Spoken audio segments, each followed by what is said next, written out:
Oh, yeah, the Bluetooth mic is hooked up, and it's going to get bright out.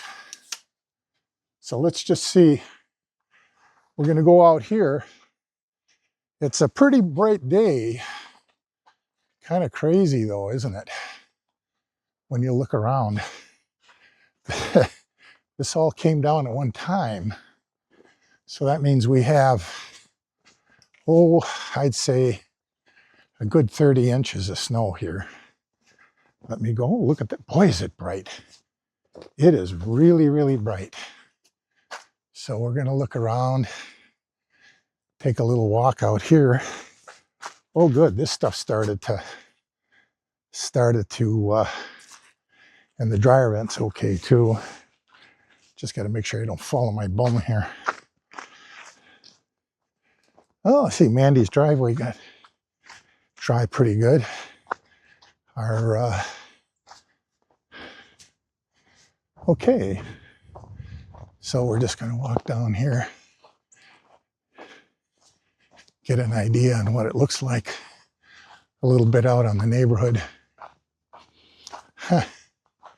Boy, Ken's got a lot of snow. Whoa. Wow. That's a lot of snow, friends. Yeah, take a look at this. Wow.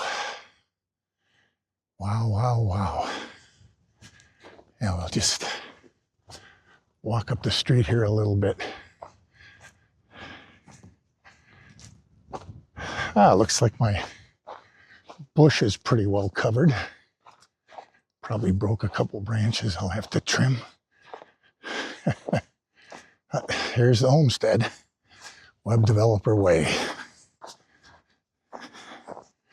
Real Wisconsin website design lives here. So what we're going to do is we're going to walk through the back. Oh, I did come up that way, didn't I? Oh, it's okay. We'll go back same way. Crazy, huh? This is really something. So let's end here, and we'll just shut her down.